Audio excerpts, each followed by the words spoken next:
రాజమహేంద్రవరం కోట్లింగాల ఘాట్ పరిసర ప్రాంతాల్లో ఈ తెల్లవారుజామున కార్డినల్ సెర్చ్ నిర్వహించారు. 4 ఇన్స్పెక్టర్ల నేతృత్వంలోని స్పెషల్ పార్టీ పోలీసులు 4 బృందాలుగా టెంబర్ డిపో, సామిల్లులో విస్తృత సోదాలు చేశారు. సరైన పత్రాలు, నెంబర్ ప్లేట్లు లేని 26 వాహనాలు స్వాధీనం చేసుకున్నారు. డ్రగ్స్, మాదక ద్రవ్యాలు వాడకంపై స్థానికులకు అవగాహన కల్పించారు. మాదక ద్రవ్యాలు, డ్రగ్స్ తీసుకోమని ప్రతిజ్ఞ చేయించారు.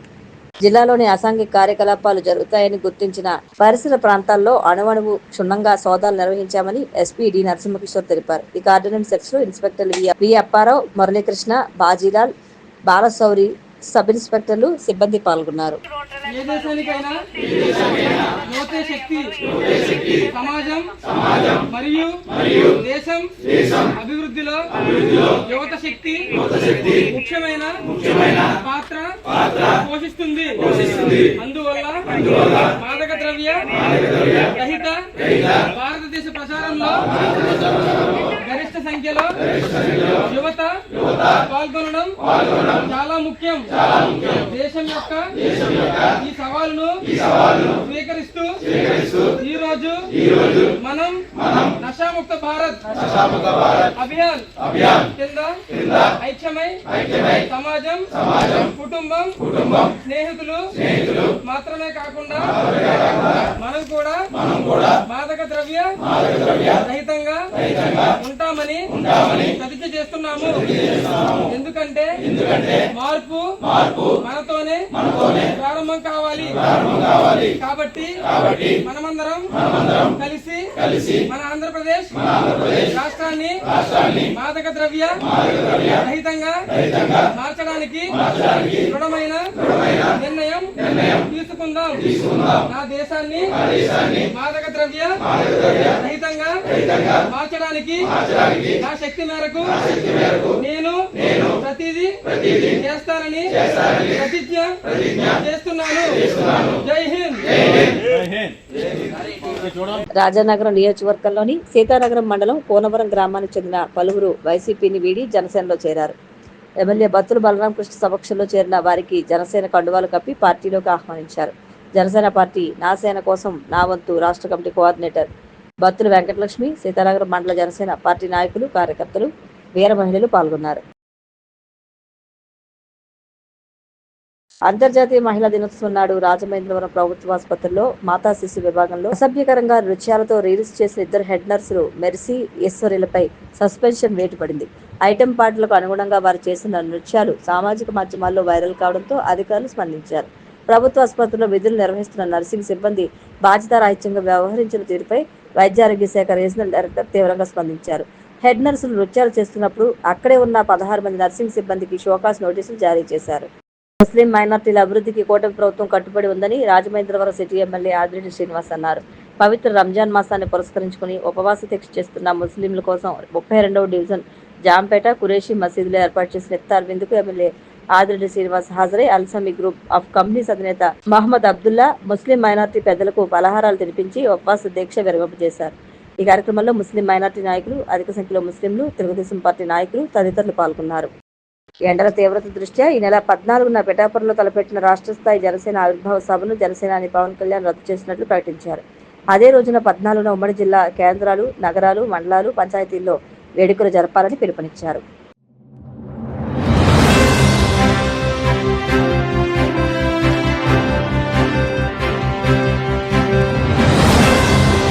నమస్కారం, మీరు చూస్తున్నది సిసిసి డిజిటల్ 230 న్యూస్ బులెటిన్. ఈనాటి వార్తలకు ముందుగా ముఖ్యాంశాలు. తాడేపల్లి రిటైనింగ్ వాల్కు శంకుస్థాపన చేసిన మంత్రి లోకేష్. 294 కోట్లతో కృష్ణానదికి వరద రక్షణ గోడ నిర్మాణం. 50,000 మందికి వరద ముంపు నుంచి శాశ్వత పరిష్కారం. పాలకొల్లు నియోజకవర్గంలో జరుగుతున్న పలు అభివృద్ధి పనులను పరిశీలించిన మంత్రి నిమ్మల. ప్రతి పనిలో నాణ్యతా ప్రమాణాలు పాటించాలని అధికారులకు సూచన.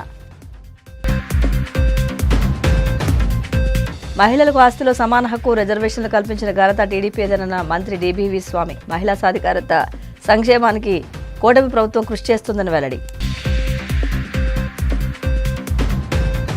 తిరుమల శ్రీవారిని దర్శించుకున్న పలువురు ప్రముఖులు. ఆలయ మర్యాదలతో స్వాగతం పలికిన అధికారులు. మంత్రి నారా లోకేష్ తన నియోజకవర్గ మంగళగిరి ప్రజలకు ఇచ్చిన మరో కీలక హామీని నెరవేర్చారు. దశాబ్దాలుగా పెండింగ్లో ఉన్న తాడేపల్లి రిటైనింగ్ వాల్ నిర్మాణ పనులకు ఆయన శంకుస్థాపన చేశారు.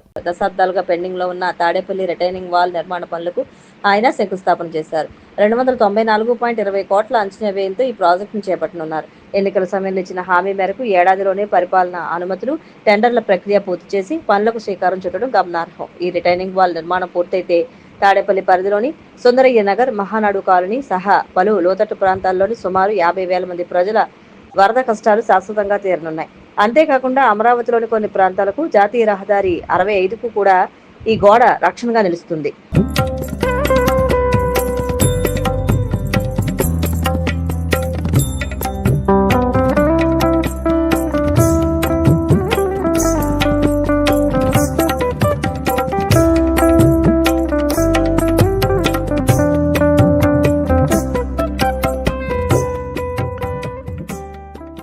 నియోజకవర్గంలో కోట్లాది రూపాయలతో జరుగుతున్న అభివృద్ధి పనులు వేగవంతం కావాలని, పనుల్లో జాప్యం జరిగితే సహించేది లేదని అధికారులకు నిమ్మల రామానాయుడు సూచించారు. పశ్చిమ గోదావరి జిల్లా పాలకొల్లు 27వ వార్డులో క్రిస్టియన్ బరియల్ గ్రౌండ్, ప్రభుత్వ ఆసుపత్రి ప్రాంగణం, ఎన్టీఆర్ కళాక్షేత్రం, చంద్రబాబు నాయుడు ఉద్యానవనం, అబ్దుల్ కలాం హెల్త్ పార్క్, హిందూ శ్మశాన వాటిక, కొత్త కుళాయి చెరువుగట్టు వద్ద జరుగుతున్న అభివృద్ధి పనులను అధికారులతో కలిసి ఆయన పరిశీలించారు. ప్రతి పనిలో నాణ్యత ప్రమాణాలు పాటించాలని చెబుతూ పలు సూచనలు చేశారు. మంచి వైద్యాన్ని అందించేటువంటి విధంగా ప్రభుత్వ ఆసుపత్రీకరణ పనులు చేసుకుంటూ మరొక పక్కన ఏదైతే శ్మశాన వాటిని కూడా సుందరీకరణ చేసుకుంటూ మరొక పక్కన ఇటువంటి అభివృద్ధి సంక్షేమంతో పాటుగా ప్రజలకు కూడా ఒక ఆహ్లాదకరమైనటువంటి వాతావరణం ఇవ్వాలి, ప్రతి వ్యక్తి కూడా హ్యాపీగా ఉండేటువంటి విధంగా ఆ వాతావరణం కల్పించాలనే ఆలోచనతో మన పాలకుల్లో చేసేటువంటి పనులన్నింటినీ కూడా ప్రతి వారము కూడా సమీక్షించుకుంటూ ఈరోజు కూడా క్రిస్టియన్ బరియల్ గ్రౌండ్ కానీ, అదేవిధంగా మన పాలకులు ప్రభుత్వ ఆసుపత్రి పనులకు సంబంధించి కానీ, ఈ యొక్క కుళాయి ట్యాంకు దగ్గర జరిగేటువంటి బండ్ స్ట్రెంగ్తనింగ్ మరియు సుందరీకరణ పనులు కానీ, అదేవిధంగా అబ్దుల్ కలాం హెల్త్ పార్క్ కానీ, వీటన్నిటినీ కూడా ఈరోజు కూడా సమీక్షిస్తూ ఆ ఏజెన్సీలకి అదేవిధంగా అధికారులకు కూడా సూచనలు ఇస్తూ పనులు నాణ్యతతో జరగాలి, వేగవంతంగా జరగాలి, ప్రజలకు ఉపయోగపడే విధంగా ఉండాలని నిరంతరం మరి సమీక్షించుకుంటూ ఆ పనుల్ని ముందుకు తీసుకెళ్తున్నామని చెప్పి మీ ద్వారా ఒకప్పుడు ఇంటికే పరిమితమైన మహిళలు నేడు అంతరిక్ష పరిశోధనల నుంచి దేశ పాలన వరకు ప్రతి రంగంలోనూ తమదైన ముద్ర వేస్తున్నారని మంత్రి డిబివి స్వామి అన్నారు. ప్రకాశం జిల్లా కొండేపిలో ఆయన మాట్లాడుతూ మహిళలు అమ్మగా, సోదరిగా సృష్టి గమనాన్ని మారుస్తున్నారని తెలిపారు. మహిళలకు ఆస్తిలో సమాన హక్కు, రిజర్వేషన్లు కల్పించిన ఘనత టీడీపీదేనని పేర్కొన్నారు. మహిళా సాధికారత, సంక్షేమానికి కూటమి ప్రభుత్వం కృషి చేస్తుందని చెప్పుకొచ్చారు.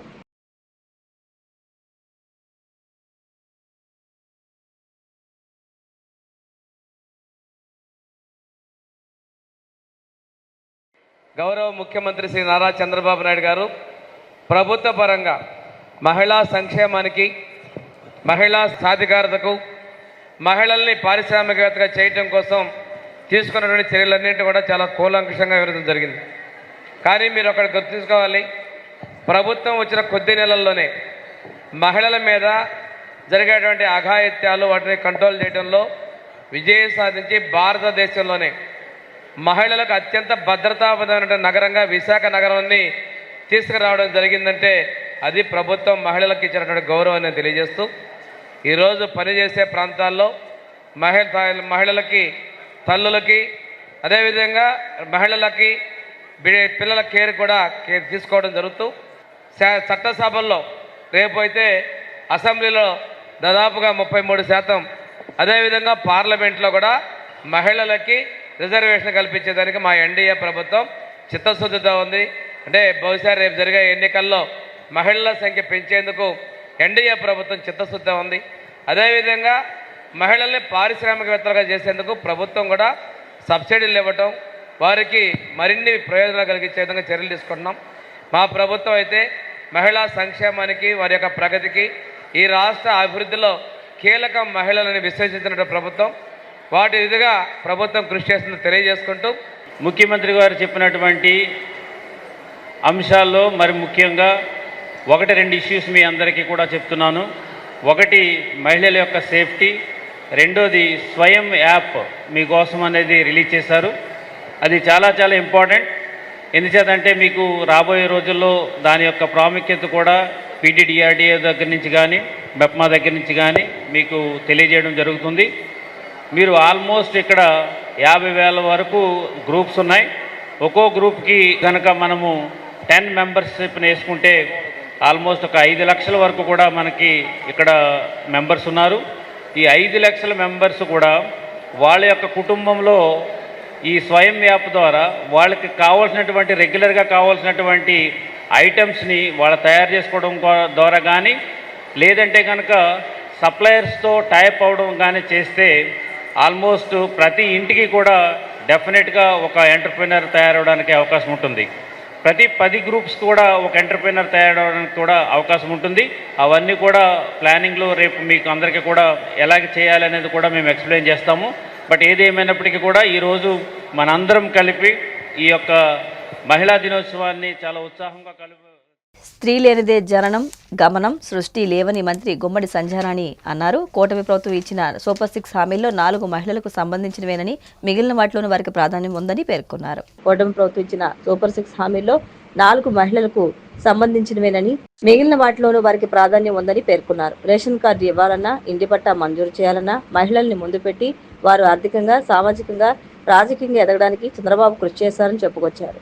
ఎన్టీఆర్ మహిళలకు ఆస్తిలో వాటా ఇస్తే ఆర్థికంగా వారిని బలోపేతం చేసి కుటుంబంలో స్త్రీ గౌరవాన్ని చంద్రబాబు పెంచారని పేర్కొన్నారు. అంతర్జాతీయ మహిళా దినోత్సవ శుభాకాంక్షలు తెలియజేసుకుంటూ ఈరోజు మనందరికీ స్ఫూర్తి. ఈరోజు స్త్రీ లేనిదే జననం లేదు, స్త్రీ లేనిదే గమనం లేదు, అసలు స్త్రీ లేనిదే సృష్టే లేదు అని మహానుభావులు చెప్పినట్టు ఈరోజు మనం డ్వాక్రా గ్రూపుల్లో ఉన్నటువంటి మహిళలందరూ కూడా ఎంతో స్వశక్తితో ఎదుగుతూ ఈరోజు చూసినటువంటి మన ఏవీల్లో చూసినటువంటి ఒక్కొక్క మహిళ, ఇక్కడ కూర్చున్నటువంటి ఒక్కొక్క మహిళ తను అంటే అది ఎంత చిన్న పరిశ్రమ అయినా పారిశ్రామికవేత్తలుగా ఎదగాలి అన్నది మన ముఖ్యమంత్రి గారి ఆలోచన. అది మన ఇంట్లో చిన్న చిన్న వ్యాపారాలు, అప్పడాలు వడియాల నుంచి వాళ్ళు కూడా వ్యాపారవేత్తలే. టాటా బిర్లా చేసింది కూడా వ్యాపారమే. కానీ మన మహిళలు స్వశక్తితో ఎంతో ఆత్మ గౌరవంతో ఈరోజు చంద్రబాబు నాయుడు గారు చూపించిన మార్గంలో నడిచి ఈరోజు ఒక్కొక్కరు లక్షలు సంపాదిస్తున్న మహిళా మనందరికీ మరొక్కసారి హృదయపూర్వకంగా నమస్కారాలు తెలియజేసుకుంటున్నాను. ఈరోజు గౌరవ ముఖ్యమంత్రి గారు మనకి సూపర్ హిట్ చేశారు. ఈరోజు సూపర్ 6 పథకాలలో మనం అన్ని పథకాలు కూడా మహిళలకు ఉద్దేశించిన పథకాలే. స్త్రీ శక్తి కానీ, అలాగే అన్నదాత సుఖీభవ పథకంలో కూడా మహిళా రైతులు ఉన్నారు. అలాగే తల్లికి వందనం కానీ, అలాగే మనం చూసుకున్నటువంటి అన్ని పథకాల్లో కూడా మహిళల్ని ముందు పెట్టి ఈరోజు ఒక కార్డు ఇవ్వాలి అన్నా, ఒక ఇల్లు ఇవ్వాలన్నా మహిళల్ని ముందు పెట్టి మహిళల్ని ఆర్థికంగా ఎదగడానికి ఎంతో దోహదపడుతుంది.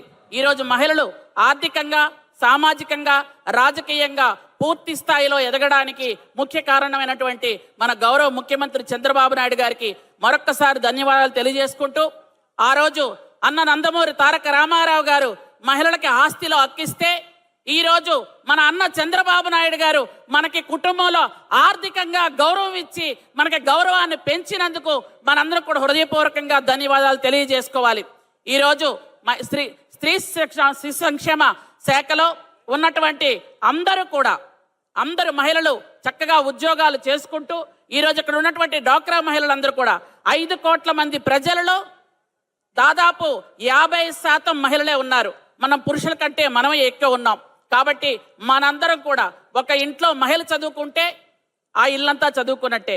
కాబట్టి ప్రతి ఒక్కరూ చదువుకొని స్వాతంత్రంగా ఆర్థికంగా ఎదగాలని హృదయపూర్వకంగా కోరుకుంటూ, మన గౌరవ ముఖ్యమంత్రి వర్యులు నారా చంద్రబాబు నాయుడు గారు ఏదైతే మన అందరికీ కూడా ఆయన గౌరవప్రదంగా ప్రతి ఇంట్లో ఒక పారిశ్రామికవేత్త, మహిళా పారిశ్రామికవేత్త ఉండాలంటున్నారో అది మనం తీసుకొని మనం ముందుకు వెళ్ళాలని, ఆయన మాటల్ని పూర్తి స్థాయిలో మనం పాటించి ముందుకు వెళ్ళాలని మరొకసారి కోరుకుంటూ, కూటమి ప్రభుత్వం అధికారంలోకి వచ్చాక చంద్రబాబు పాలనలో మహిళల జీవితాలు చీకటిలోకి వెళ్లిపోయాయని, మళ్లీ మహిళల జీవితాల్లో వెలుగులు రావాలంటే జగన్ని సీఎంని చేసుకుంటేనే సాధ్యమని మాజీ మంత్రి ఆర్కే రోజా పిలుపునిచ్చారు. జగన్ పాలనలో మహిళలకు రాజకీయంగా, ఆర్థికంగా, సామాజికంగా అండగా నిలబడ్డామని, రిజర్వేషన్లతో సంబంధం లేకుండా కీలకమైన పదవులు మహిళలకు ఇచ్చి గౌరవించామని చెప్పారు. కానీ చంద్రబాబు సీఎం అయ్యాక మహిళల మాన ప్రాణాలకే రక్షణ లేకుండా పోయిందని, 6 ఏళ్ల చిన్నారి నుంచి 60 ఏళ్ల మహిళ వరకు ఉన్మాదులు మద్యం మత్తులో అత్యాచారాలు చేసి చంపేస్తున్నారని మండిపడ్డారు. అయినా మంత్రులుగా ఉన్న అనిత, సవిత, సంధ్యారాణిలు ఏమాత్రం స్పందించకపోవడం రాష్ట్ర మహిళల దౌర్భాగ్యమని ఆగ్రహం వ్యక్తం చేశారు. స్పోర్ట్స్ కానీ కల్చరల్ మినిస్టర్ చేసి నా మీద నమ్మకాన్ని ఉంచి ఈరోజు నేను ఒక నాయకురాలిగా ఎదిగే అవకాశాన్ని జగన్మోహన్ రెడ్డి గారు ఇవ్వటం నా జీవితంలో ఆయన నేను ఎప్పుడూ కూడా మర్చిపోలేను. జీవితాంతం కృతజ్ఞతగా ఉంటానని కూడా మీ అందరి ముందు చెప్తున్నా. ఎందుకంటే మీరు కూడా మా స్థాయికి వచ్చేదానికి అవకాశం ఉంది వైఎస్ఆర్ కాంగ్రెస్ పార్టీలో మాత్రమే. ఎందుకంటే కష్టపడే వాళ్ళకి, టాలెంట్ ఉన్న వాళ్ళకి, పార్టీ కోసం, ప్రజల కోసం మనసు పెట్టి పనిచేసే వాళ్ళకి ఖచ్చితంగా స్థానం జగనన్న కల్పిస్తారు. దానికి రెండవ నిదర్శనం నా పక్కనున్న వరద కళ్యాణి గారు. తను కూడా ఊరికే వచ్చేయలేదు, చాలా కష్టపడి 2009 నుంచి పాలిటిక్స్లో ఉన్నారు. ఆ తర్వాత నేను మహిళా అధ్యక్షురాలు అయ్యాక మా మహిళా కమిటీలో జనరల్ సెక్రటరీగా నమ్మకంతో 3 జిల్లాలు అప్పగించాను. వైజాగ్, విజయనగరము, శ్రీకాకుళం 3 జిల్లాల్లో నేను ఇచ్చిన ప్రతి కార్యక్రమాన్ని విజయవంతం చేస్తూ ముందుకు వెళ్ళింది. సో అప్పటి నుంచే ఆమె కష్టపడి పనిచేసే తీరు, పార్టీ కోసం ఆమె ధైర్యంగా నిలబడిన తీరు చూసి జగన్మోహన్ రెడ్డి గారు ఎమ్మెల్సీ ఇచ్చారు. సో రిజర్వేషన్ ఉంటేనే మహిళలకు ఇవ్వటం కష్టం. మహిళా రిజర్వేషన్ లేని చోట కూడా రాష్ట్ర వ్యాప్తంగా ఎన్నో పెద్ద పెద్ద పదవుల్ని మహిళల మీద నమ్మకంతో మనకి అందించిన జగనన్నని మనం కాపాడుకోవాల్సిన బాధ్యత ఇప్పుడు మన మీద ఉంది. ఎందుకంటే మీ అందరికీ తెలుసు, ప్రజలు మనని ఓడించలేదు. ఈరోజు ఈవీఎంల మ్యానిపులేషన్ చాలా ఉంది అనేది నేను మొదటి నుంచి చెప్తున్నాను. ఇప్పుడు అవన్నీ కూడా ఒక్కొక్కటిగా బయటికి వస్తున్నాయి. సో మనం తెలుసుకోవాల్సింది, ప్రజల్ని తన సొంత మనుషులుగా ప్రేమించి కులం, మతం, ప్రాంతం చూడకుండా ప్రతి మహిళకి మంచి చేయాలి అన్న ఉద్దేశంతో సంక్షేమ పథకాలు కానీ, ఇళ్ల పట్టాలు, ఇళ్ళు కట్టించడం కానీ, అభివృద్ధి కార్యక్రమాలు కానీ, అలాగే పదవులు కానీ ఆల్మోస్ట్ ఓటర్లు ఈక్వల్గా ఉన్నాం కాబట్టి మగవాళ్ళకి అవకాశాల్లో కూడా మనకి ఈక్వల్గా అందించిన ఘనత జగనన్నకే దక్కింది.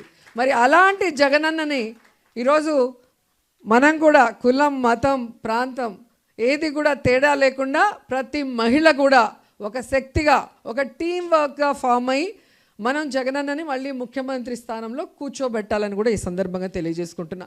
ఎందుకంటే ఈ మహిళా దినోత్సవం రోజు రాష్ట్ర వ్యాప్తంగా ప్రతి మహిళ కూడా జగన్మోహన్ రెడ్డి గారు అధికారంలో ఉన్నప్పుడు, ఇప్పుడు కూటమి ప్రభుత్వంలో అధికారంలో ఉన్నప్పుడు మహిళలకి ఏం మంచి జరిగింది అనే దాని మీద బేరీజు వేసుకుంటే ప్రతి మహిళ కూడా ఈరోజు కూటమి ప్రభుత్వం అధికారంలోకి వచ్చిన విధానం చూసి పాలిచ్చే ఆవును వదులుకొని ఎగిసెగిసి దాన్నే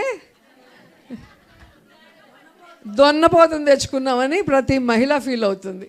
20 నెలల్లోనే ఎప్పుడు ఎన్నికలు వస్తాయా, కూటమి ప్రభుత్వాన్ని కూకటి వేళ్లతో పెకిలించి పడేద్దామా అని ప్రతి మహిళ కూడా ఎదురు చూస్తుంది. ఎందుకంటే జగన్మోహన్ రెడ్డి గారు ఉన్నప్పుడు మహిళా సాధికారక పాలన మనకు అందిస్తే, చంద్రబాబు నాయుడు కూటమి పరిపాలన ఏమి ఇచ్చింది? నారావారి నరకాసుర పాలన ఇచ్చింది. ఈరోజు రాష్ట్రంలో చూస్తే మనకి గౌరవం లేదు, ముఖ్యంగా రక్షణ లేదు. ఏలూరు జిల్లా బేమడోలు సర్కిల్ కార్యాలయంలో సోమవారం నూతన సర్కిల్ ఇన్స్పెక్టర్గా పి కృష్ణ బాధ్యతలు స్వీకరించారు. ప్రజా సంక్షేమాన్ని దృష్టిలో ఉంచుకుని శాంతి భద్రతలకు ఎలాంటి విఘాతం కలగకుండా విధులు నిర్వహిస్తారని ఈ సందర్భంగా ఆయన తెలిపారు. ప్రజలతో స్నేహపూర్వకంగా వ్యవహరిస్తూ చట్టం అమలులో రాజీ పడబోనని స్పష్టం చేశారు. ఇప్పటి వరకు బేమడోలు సీఐగా పనిచేసిన యూజే వెల్సన్ ఏలూరు ఇంటెలిజెన్స్ విభాగానికి బదిలీ అయ్యారు. నూతనంగా బాధ్యతలు స్వీకరించిన సీఐ కృష్ణకు బేమడోలు అరకా తిరుమల ఎస్ఐలు మదీనా బాషా, సుధీర్లు శుభాకాంక్షలు తెలియజేసి స్వాగతం పలికారు. బేమడోలు సర్కిల్ రిపోర్ట్ చేయడం జరిగింది. కాబట్టి ఎంతో సీఏ గారి ద్వారా ఈ సర్కిల్ మీద లైవ్ ఇష్యూస్, అలాగే మొత్తం కేసుల గురించి అన్ని కూడా తెలుసుకోవడం జరిగింది. కాబట్టి ప్రజల యొక్క సంక్షేమ దృష్టిలో పెట్టుకొని వారికి ఎటువంటి శాంతి భద్రత విభాగం కల్పించకుండా వ్యవసాయాలతో కోఆర్డినేట్ చేసుకుంటూ ఈ యొక్క సర్కిల్ ప్రజలు సుఖ సంతోషాలతో ఉండేటట్లు, అదేవిధంగా ప్రజలకు జరుగుతున్న ఆడపిల్లల మీద కానీ చిన్నపిల్లల మీద కానీ జరిగిన అరాచకాల మీద, అలాగే రోడ్ యాక్సిడెంట్ల మీద, అలాగే సైబర్ క్రైమ్ మీద మొదలైన క్రైమ్కి సంబంధించిన ప్రతి విషయంలోనూ ప్రజల్లోనూ అలాగే పబ్లిక్ కి ఈ విషయాలన్నీ కూడా ఎప్పటికప్పుడు అవేర్నెస్ ప్రోగ్రామ్ కండక్ట్ చేస్తూ వాటి చట్టం యొక్క అవగాహన వాళ్ళు తెలియజేసి ప్రజలంతా కూడా సంతోషంగా ఉండే విధంగా బాధ్యతలు నిర్వర్తిస్తారనేసి ఈ మీడియా పూర్వకంగా తెలియజేసుకుంటున్నారు. శ్రీకాకుళం జిల్లా ఎచ్చర్ల మండల ప్రధాన రహదారిలో రోడ్డు ప్రమాదానికి సంబంధించిన సీసీటీవీ ఫుటేజ్ లభ్యమైంది. జర్దంగి వద్ద వేగంగా వచ్చిన కారు ఆటోను ఢీకొనడంతో ఆటో బోల్తాపడి 13 మంది ప్రయాణికులు, పలువురు తీవ్రంగా గాయపడ్డారు. జర్దంగి వద్ద వేగంగా వచ్చిన కారు ఆటోను ఢీకొనడంతో ఆటో బోల్తాపడి 13 మంది ప్రయాణికుల్లో పలువురు తీవ్రంగా గాయపడ్డారు. ఒకరు మృతి చెందారు. సమాచారం అందుకున్న పోలీసులు గాయపడిన వారిని శ్రీకాకుళం రిమ్స్ ఆసుపత్రికి తరలించారు. ప్రమాద స్థలాన్ని పరిశీలించిన పోలీసులు కేసు నమోదు చేసి దర్యాప్తు చేస్తున్నారు.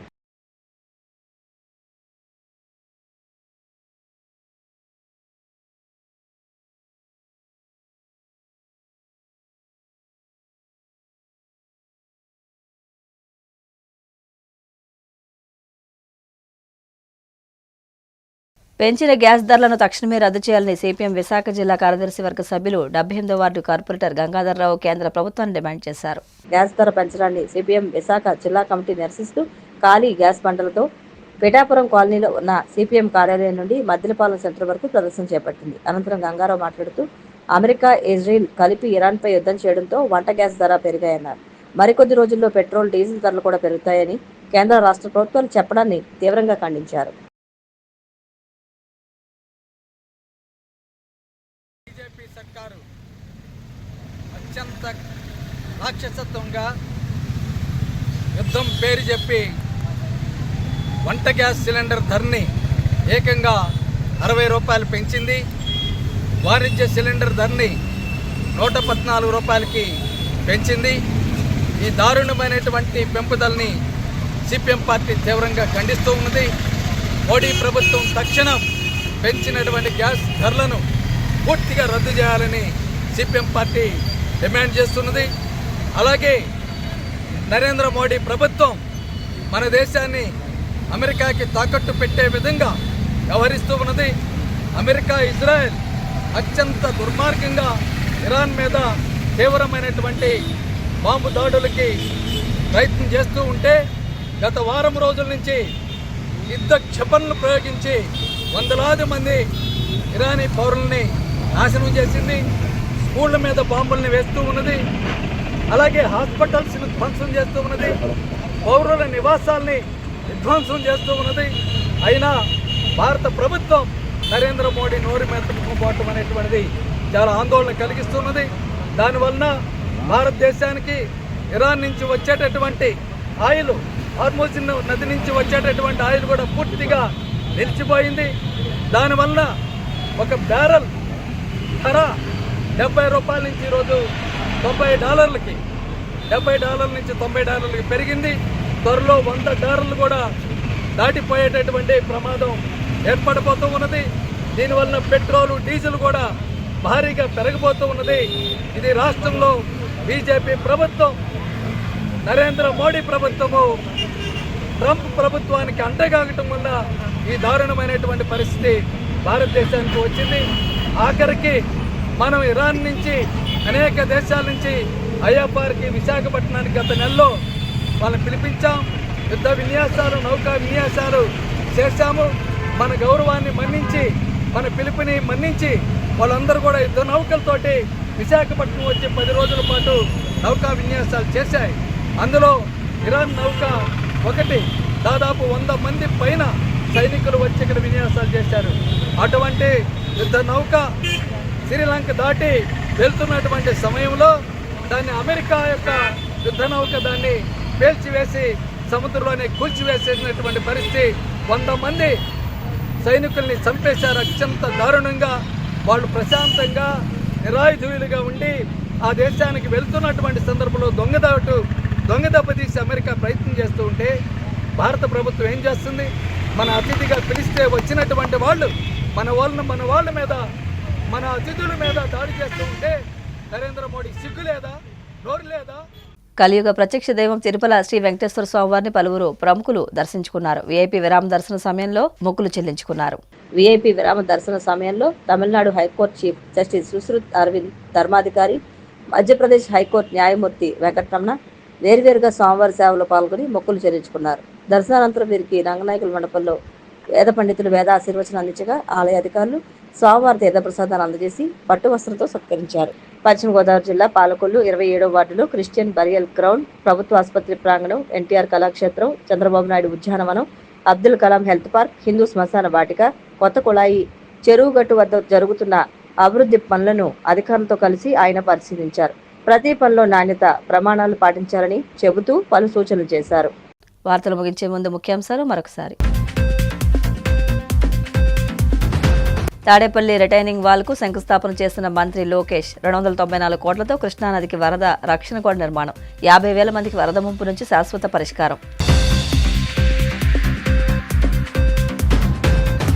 పాలకొల్లు నియోజకవర్గంలో జరుగుతున్న పలు అభివృద్ధి పనులను పరిశీలించిన మంత్రి నిమ్మల ప్రతి పనిలో నాణ్యతా ప్రమాణాలు పాటించాలని అధికారులకు సూచన. మహిళలకు ఆస్తిలో సమాన హక్కు, రిజర్వేషన్లు కల్పించిన ఘనత టీడీపీదేనన్న మంత్రి డీబీవీ స్వామి. మహిళా సాధికారత సంక్షేమానికి కూటమి ప్రభుత్వం కృషి చేస్తుందని వెల్లడి. తిరుమల శ్రీవారిని దర్శించుకున్న పలువురు ప్రముఖులు, ఆలయ మర్యాదలతో స్వాగతం పలికిన అధికారులు. CCC డిజిటల్ 230 న్యూస్ బులెటిన్ ఇంతటితో సమాప్తం. నమస్కారం.